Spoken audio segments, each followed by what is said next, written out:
Meus irmãos, vamos abrir a Bíblia em João, capítulo 5. João, capítulo 5, versículo 19. A palavra do Senhor diz assim: Então lhes falou Jesus: em verdade vos digo, que o Filho não pode fazer de si mesmo, senão somente aquilo que vir fazer o Pai. Porque tudo o que este fizer, o Filho também semelhantemente o faz. Porque o Pai ama ao Filho e lhe mostra tudo o que faz. E maiores obras do que estas lhe mostrará, para que vos maravilheis. Pois assim como o Pai ressuscita e vivifica os mortos, assim também o Filho vivifica aqueles a quem quer. E o Pai a ninguém julga, mas o Filho, ao Filho, confiou todo o julgamento, a fim de que todos honrem o Filho do modo por que honram o Pai. Quem não honra o Filho, não honra o Pai que o enviou. Em verdade vos digo, quem ouve a minha palavra e crê naquele que me enviou, tem a vida eterna. Não entra em juízo, mas passou da morte para a vida. Em verdade vos digo, que vem a hora e já chegou, em que os mortos ouvirão a voz do Filho de Deus, e os que a ouvirem viverão. Porque assim como o Pai tem vida em si mesmo, também concedeu ao Filho ter a vida em si mesmo. E lhe deu autoridade para julgar, porque é o Filho do homem. Não vos maravilheis disto, porque vem a hora em que todos os que se acham nos túmulos ouvirão a sua voz e sairão, e os que tiverem feito o bem para a ressurreição da vida, e os que tiverem praticado o mal para a ressurreição do juízo. Eu nada posso fazer de mim mesmo, na forma por que ouço, julgo. O meu juízo é justo, porque não procuro a minha própria vontade, e sim a daquele que me enviou. Oremos. Senhor Deus Todo-Poderoso, obrigado por essa mensagem, a Tua palavra perfeita. Que ela alimente a nossa vida, nos fazendo cada vez mais parecidos com Jesus Cristo, nosso Senhor, nosso Salvador, nosso Mestre, nosso exemplo. Que pela ação do Teu Espírito, sejamos transformados a essa imagem e hajamos conforme ela. Que não seja apenas hoje, neste domingo, mas que seja em todos os momentos da nossa vida e para todo sempre. Em nome de Jesus, amém. Meus irmãos, eu estou voltando de viagem agora, passei alguns dias em João Pessoa, que é minha terra, e eu tive bons momentos lá. Consegui matar um pouco da saudade da família, mas claro que, como foram poucos dias, sempre naquela correria. Mas algo que me marcou em relação ao que eu vivi lá, que está também ligado a essa mensagem, foi algo que eu soube de um dos meus parentes. Eu soube que um deles tem a ideia de que Jesus é um grande exemplo. Jesus é um grande exemplo. Mas eu soube que para aquela pessoa, ele não passa de nada mais do que isso. Jesus é um grande exemplo, mas não é Deus.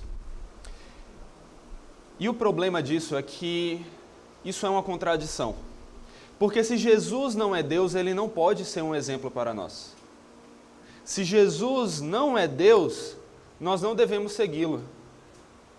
Porque se Jesus não é Deus, ele foi um mentiroso. Ele foi um falso profeta. E nós sabemos que isso está longe de ser verdade. Nosso Jesus foi sim verdadeiro, ele é a própria verdade e ele é sim Deus. E o ensino que esse texto nos traz é que o Filho é Deus, assim como o Pai. Jesus Cristo, o Filho, é Deus, assim como o Pai o é. E como nós vemos isso nesse texto? Nós vemos Jesus se mostrando igual a Deus ao afirmar que Ele faz as mesmas obras que o Pai, que Ele tem a mesma honra que o Pai e que Ele recebeu a autoridade do Pai para julgar o destino eterno de todos. inclusive o nosso destino. Logo no início do texto, logo nos versículos 19, encontramos a expressão então lhes falou Jesus. Mas para quem Jesus falou? Ele falou aos judeus que estavam dialogando com ele nos versículos anteriores. Observem aí, vocês podem olhar para o título do texto que começa no capítulo 5 e nós encontramos, provavelmente é o mesmo da versão de vocês, o título A Cura de um Paralítico. Aqui Jesus tinha curado um paralítico, mas ele havia feito isso num sábado. E os judeus, com o seu farisaísmo, que não entendia o que verdadeiramente era guardar o sábado, começaram a criticá-lo, começaram a acusá-lo, começaram a dizer que ele estava blasfemando, que ele estava desobedecendo a lei de Deus. E então, nos versículos 17, Jesus responde aos judeus. Ele diz: meu pai trabalha até agora e eu trabalho também. Por isso, pois, os judeus ainda mais procuravam matá-lo, porque não somente violava o sábado, na visão dos judeus, mas também dizia que Deus era o seu próprio pai, fazendo-se igual a Deus. Os judeus estavam duplamente equivocados aqui. Jesus não estava violando o sábado, na verdade ele estava cumprindo o sábado da maneira que ele deveria ser cumprido.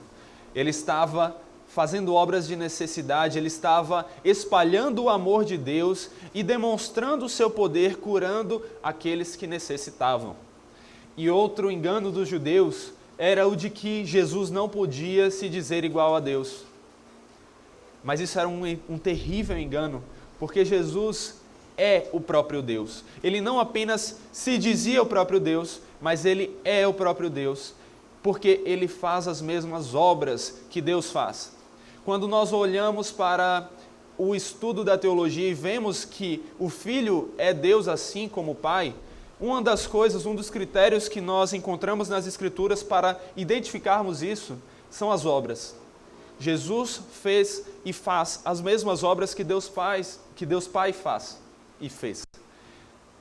Se ele não fosse Deus, ele não poderia fazer. Mas porque ele é Deus, porque ele é o Verbo encarnado, porque ele estava com Deus antes da criação, porque nenhuma das coisas que foram criadas sem que ele estivesse agindo, sem que fosse por intermédio dele, nós notamos que ele é Deus e ele faz as mesmas obras que o Pai. E aqui no versículo 19 nós vemos Jesus afirmar isso de maneira muito clara.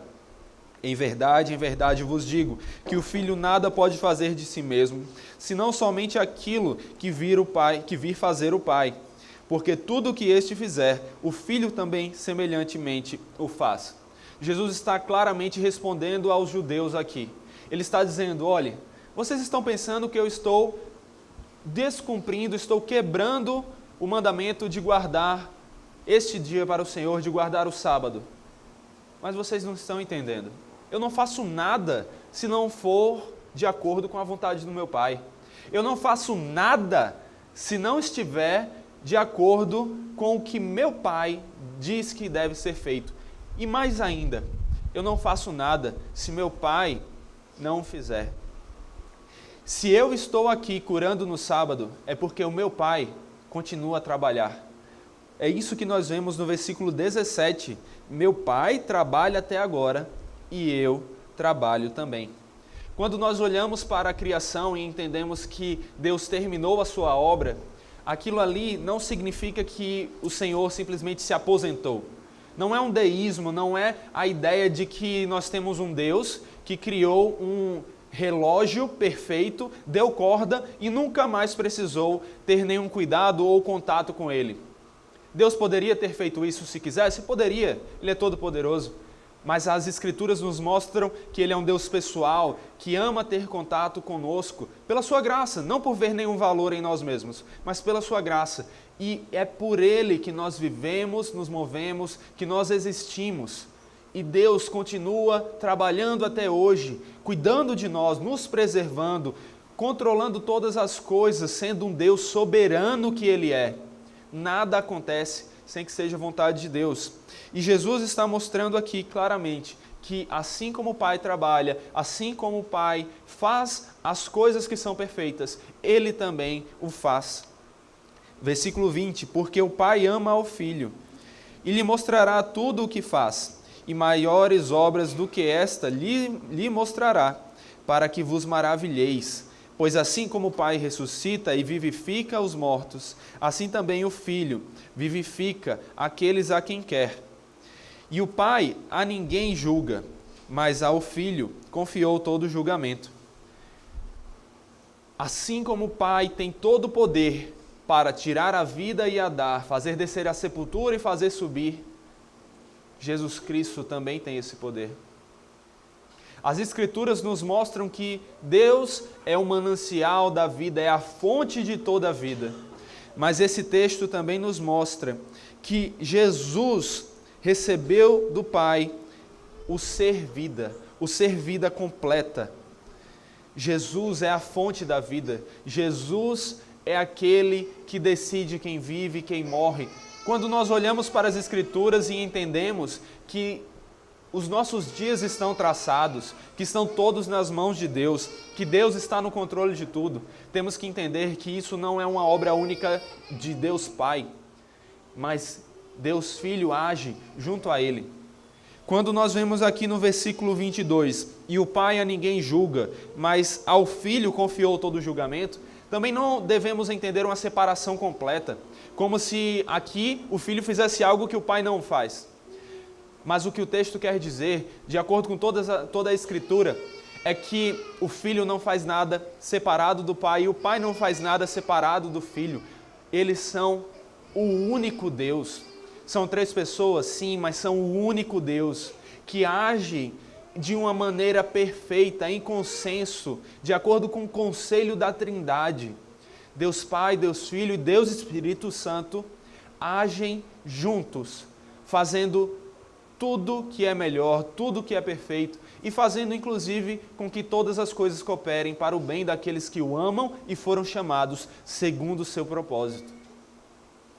Não há nada que fuja a isso, não há nada que fuja ao controle do nosso Senhor e não somente de Deus Pai, mas também de Deus Filho, que não somente disse que ressuscitaria, mas ressuscitou pessoas.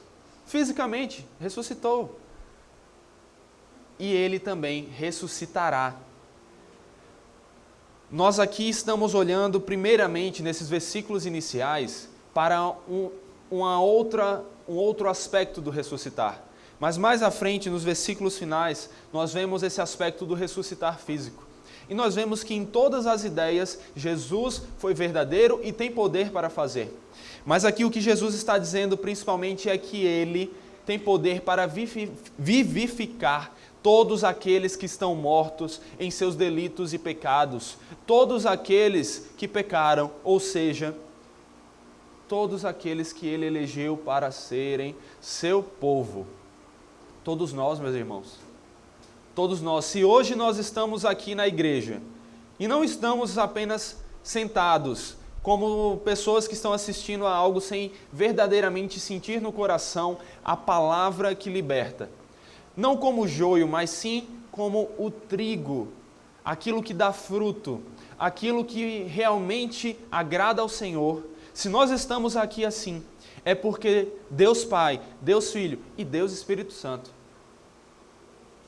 nos ressuscitaram de uma morte em pecados, de uma morte onde nós não conseguíamos ver a luz, onde nós não conseguíamos ver a perfeição da beleza de Deus, onde nós não conseguíamos ver o que verdadeiramente é bom, mas Deus nos ressuscitou pela sua graça, pela sua misericórdia, porque como lemos, inicialmente aqui na liturgia, nós somos salvos pela graça de Deus, pela misericórdia dEle, que se manifestou salvadora a todos aqueles que Ele elegeu.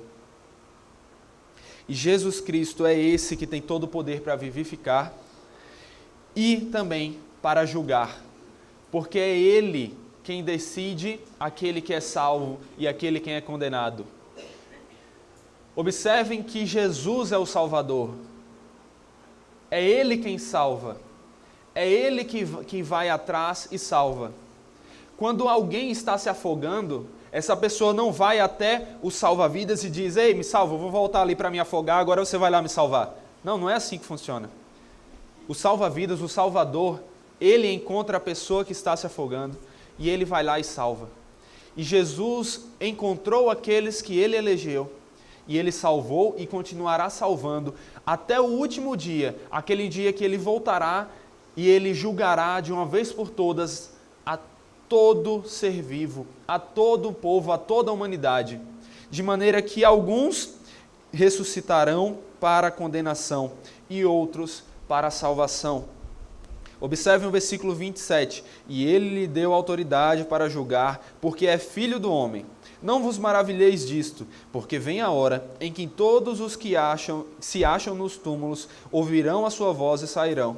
Os que tiverem feito o bem, para a ressurreição da vida, e os que tiverem praticado o mal, para a ressurreição do juízo. Jesus voltará, estabelecerá de maneira completa o seu reino que já está entre nós, mas ainda de maneira parcial, se podemos colocar assim. É o famoso já e ainda não, tão usado quando nós estudamos as Escrituras. Mas ele completará o seu reino, ele consumará a sua obra. E todos aqueles que creem nele, conforme os versículos 24, e em verdade vos digo, quem ouve a minha palavra e crê naquele que me enviou, tem a vida eterna. Não entrará em juízo, mas passou da morte para a vida. Conforme o versículo 24, todos esses que creem em Cristo, todos nós que cremos no Senhor Jesus, nós não seremos levados para um julgamento de uma condenação. Seremos levados para um julgamento onde seríamos condenados se tivéssemos apenas as nossas próprias obras para apresentar. Porque somos pecadores, somos podres. Mas por causa da graça de Deus em Cristo Jesus, seremos levados para um julgamento, onde no dia que tivermos de comparecer diante do santo e perfeito e soberano juiz, Jesus se colocará na nossa frente. Ele se colocará no nosso lugar. E ao invés de Deus olhar para obras podres como trapos de imundícia, Ele verá obras perfeitas, limpas, completas, obras que o agradam, obras que são de acordo com a sua vontade. E essas obras serão a do nosso Salvador, serão a do nosso Senhor, serão a daquele que não é simplesmente um homem, mas é plenamente homem e plenamente Deus, que não é apenas um bom exemplo, mas é o próprio Deus, porque se não fosse Deus, não seria um bom exemplo, mas seria um mentiroso. Mas como é Deus, é um bom exemplo, é Salvador, é perfeito e deve ser seguido e adorado, assim como Deus Pai também o é. Versículo 24 diz: em verdade vos digo, quem ouve a minha palavra e crê naquele que me enviou, tem a vida eterna. Meu irmão, minha irmã, você entende o que é essa mensagem? Você verdadeiramente crê em Cristo? Ou simplesmente acha que crê? Ou simplesmente crê numa figura que você ouve falar nos domingos, que você já ouviu falar da boca de algumas pessoas, de outros familiares? Mas, meu irmão, minha irmã, esse tipo de crer não é salvífico. O tipo de crer que as Escrituras colocam não é o crer de simplesmente olhar para uma figura mítica. Não é o crer de, eu já ouvi falar de Jesus Cristo, eu sei que Ele ama todos. Não é o crer que não entende o Evangelho, é o crer que entende o Evangelho e que realmente vê ao Evangelho como a verdade libertadora, como a verdade para pecadores destituídos de outro caminho para a salvação, que crê de maneira a se confiar, porque crê em Cristo como algo e crê nele como verdadeiro, até mesmo os demônios fazem. Mas o cristão, aquele que é salvo, aquele que tem a vida eterna porque crê no Senhor, é aquele que não somente tem esses 2 primeiros passos da crença verdadeira, mas ele tem também a confiança de que Jesus é o Salvador. Ele tem também a confiança de que se ele vivesse pelas suas próprias obras, pelo seu próprio esforço, ele seria condenado. Mas que em Cristo, pela graça de Deus, nós podemos ser salvos. E somente nele. E é por isso que nós nos confiamos a Ele e não confiamos em nós mesmos. Não confiamos em nossas obras, não confiamos em nossas ações, em nossas palavras, em nossos pensamentos, porque todos eles são falhos. Mas confiamos em Cristo Jesus, o Filho do homem, que, como já falamos alguns domingos atrás, não é um título para dizer que Jesus é simplesmente um homem, mas é o título para dizer que Ele é aquele que recebeu toda a autoridade, que tem um reino que não cessará, mas que é eterno. Meu irmão, você crê nesse Cristo Jesus? Minha irmã, você entende quem verdadeiramente é o Salvador? Procure conhecer a Cristo por meio da palavra. Procure confiar nele e não em si mesmo. Entenda o que é salvação pela graça. Entenda o que é viver conforme essa salvação. E se entregue a Ele, sabendo que se você está fazendo isso, é porque Ele mesmo está capacitando a isso. Deus é soberano. E nós sabemos disso. Nós temos sempre nas Escrituras o aspecto da soberania de Deus. Mas nós também temos nas Escrituras o aspecto sempre repetido da responsabilidade do homem. E nós não devemos tentar adivinhar quais são os decretos de Deus que não estão revelados na palavra. Aqui na palavra nós não temos a lista de todos os nomes que serão salvos, das pessoas que serão salvas. Nós não sabemos nas Escrituras se o nosso nome está como aquele que será salvo. Mas nós não somos chamados a tentar adivinhar isso. Nós somos chamados a crer em Cristo, a confiar naquele que tem o poder de nos dar a vida eterna. Aquele que nos salva, aquele que nos liberta, aquele que nos dá vida. Porque assim como o Pai tem vida em si mesmo, também concedeu ao Filho ter vida em si mesmo. E o Filho que tem a vida em si mesmo é aquele que nos dá a vida verdadeira. Meu irmão, minha irmã, que essa palavra não seja algo que entre pelo seu ouvido e saia pelo outro. Que não seja algo que você simplesmente deixa passar. É verdade que nós todo domingo falamos sobre o Evangelho, falamos sobre libertação da escravidão do pecado. Porque se não falássemos, não seríamos uma igreja verdadeiramente bíblica, cristã. Mas nunca deixe de valorizar o que é o Evangelho.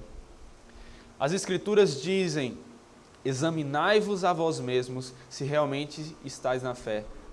Provai-vos a vós mesmos. Que nossa vida demonstre frutos de salvação, mas que não nos confiemos nos frutos, e sim naquele que nos faz frutificar, o nosso Senhor Jesus Cristo. Oremos, meus irmãos. Senhor Deus Todo-Poderoso, nosso Senhor Jesus é o nosso Salvador. Ele é aquele que é Deus assim como Tu és. Ele é aquele que tem a vida em si mesmo. Ele é aquele que tem poder para ressuscitar. Ele é aquele que julgará. E Senhor, nós sabemos que nós não temos nada sem ser Jesus. Para onde iremos se só o Senhor tem palavras de vida eterna? Não nos deixa irmos para longe de Ti. Mas enche-nos, Senhor, de uma fé verdadeira, de amor pelo Senhor, de uma confiança de nos entregarmos a Ti, sabendo que se não estamos fazendo isso é porque o Senhor já nos tomou para Ti. E que sabendo disso, Senhor, glorifiquemos ao Teu nome, vivamos para a Tua glória. Louvemos ao Senhor, louvemos ao nosso Senhor Jesus Cristo, que porque é Deus merece toda adoração. E que a nossa vida seja uma vida de louvor ao Senhor nosso Deus, ao Senhor nosso Pai, ao Filho e ao Espírito Santo, hoje e para todo sempre. Amém.